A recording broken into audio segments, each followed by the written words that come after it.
আসসালামু আলাইকুম। অবশেষে আদালতে স্বীকারোক্তিমূলক জবানবন্দি দিলেন সাবেক CEC K M Nurul Huda. 2018 সালের 30শে ডিসেম্বরের যে নির্বাচন হয়েছিল, সেই ভোট দিনের ভোট রাতে হয়েছিল, সারা পৃথিবীর চ্যানেলগুলো প্রকাশ করেছিল। কিন্তু এই কে এম নুরুল হুদা বলেছিল যে না, নির্বাচন সুষ্ঠু হয়েছিল। অবশেষে দীর্ঘ 5-7 বছর পর আজ রাত 2025 সালের 1 জুলাই সিএমএম আদালতে কে এম নুরুল হুদা স্বীকারোক্তিমূলক জবানবন্দি দিলেন যে না, 2018 সালে 30শে ডিসেম্বরের ভোট আসলে 29শে ডিসেম্বর রাতেই হয়েছিল। কারা করেছিল?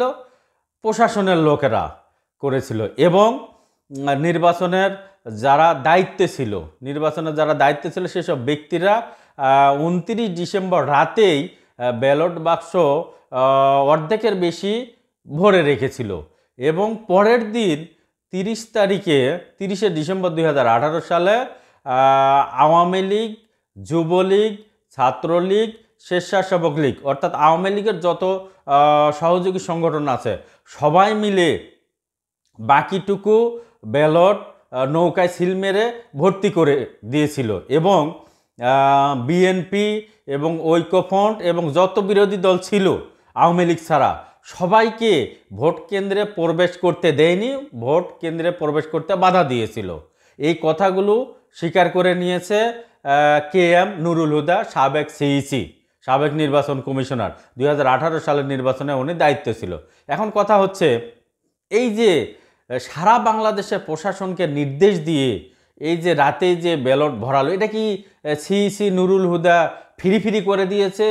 না, অসম্ভব না। জনগণের একটা প্রশ্ন জানতে চাওয়া হচ্ছে, পত্রিকাতে এই নিউজটা এখন আমরা জানতে পারিনি, সে আসলে কয় হাজার কোটি টাকা নিয়েছিল। ধরে নিলাম খুব কম করে 2-3 হাজার কোটি টাকা সে নিয়েছিল শেখ হাসিনার কাছ থেকে। তাহলে শেখ হাসিনা এই যে 2-3 হাজার কোটি টাকা নুরুল হুদাকে দিল, এই টাকা কোন দেশে পাচার করেছিল, কোন দেশে বর্তমানে আছে, এর তো কোনো খবর পত্রিকাতে জানা যাচ্ছে না।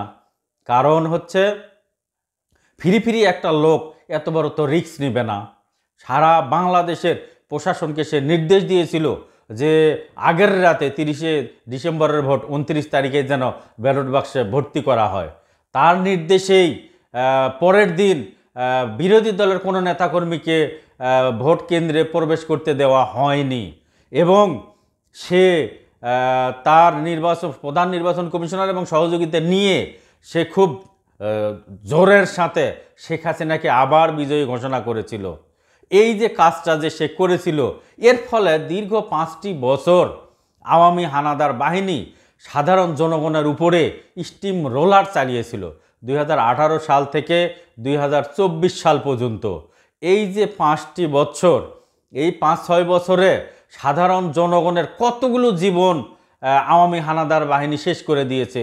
এই আওয়ামী হানাদার বাহিনী ফেরাউন হাসিনা নির্দেশে সারা বাংলাদেশে এই 5-6টি বছর কতগুলো মানুষকে হত্যা করেছে, গুম করেছে। এর জন্য দায়ী কে? এর জন্য দায়ী কিন্তু এই কে এম নুরুল হুদা। অর্থাৎ এই 5 বছরে দেশে যতগুলো অকারেন্স ঘটেছে, প্রত্যেকটি অকারেন্সের দায় নুরুল হুদাকে কিন্তু নিতে হবে। কারণ সেই 5 বছরের জন্য শেখ হাসিনাকে লাইসেন্স দিয়েছিল, যার ফলে ফেরাউন হাসিনা এবং তার আওয়ামী হানাদার বাহিনী দীর্ঘ 5টি বছর সাধারণ জনগণের উপরে বিরোধী দলগুলোকে দমন করার জন্য হাজার হাজার নেতাকর্মীকে গুম করেছিল, হাজার হাজার নেতাকর্মীকে খুন করেছিল।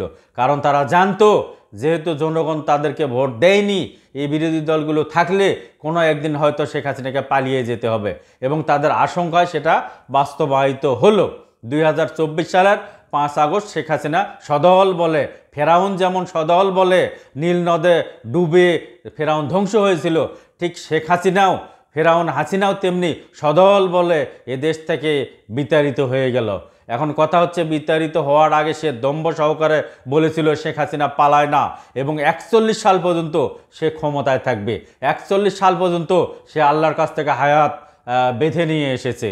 এবং এই শেখ হাসিনাকে সহযোগিতা করার জন্য সে সময়ের বিভিন্ন ধরনের প্রশাসনের যারা বড় বড় উচ্চপদস্থ কর্মকর্তা ছিল তারা শেখ হাসিনাকে নিরঙ্কুশ সহযোগিতা করেছিল। এর মধ্যে দুই একজনের নাম আমি বলি। ডিবি হারুন ছিল, বিপ্লব ছিল, পুলিশের বিপ্লব ছিল, এবং আপনার বেনজির আহমেদ ছিল, মনিরুল ইসলাম ছিল। এই প্রশাসনের উচ্চপদস্থ কর্মকর্তারা এবং তারেক আজিজ ছিল, এরা কিন্তু শেখ হাসিনাকে ক্ষমতায় থাকার জন্য সেইভাবে সহযোগিতা করেছে। আর এই কে এম নুরুল হুদা তাকে সার্টিফিকেট দিয়েছিল, বৈধতা দিয়েছিল 5 বছর থাকার জন্য। এই নুরুল হুদা সহ সাবেক আরও যে 3 সিইসি আছে, কাজী হাবিবুল আওয়াল, কাজী রকিবউদ্দিন আহমেদ, এই 3 জনেরই দাবি করছি এবং এদেশের জনগণেরও সেটি চাওয়া, এই 3 জন সাবেক সিইসির দৃষ্টান্তমূলক শাস্তি হোক, এই আশাবাদ ব্যক্ত করে আমি আমার কথা শেষ করছি। আল্লাহ হাফেজ, ভালো থাকবেন, সুস্থ থাকবেন। আসসালামু আলাইকুম।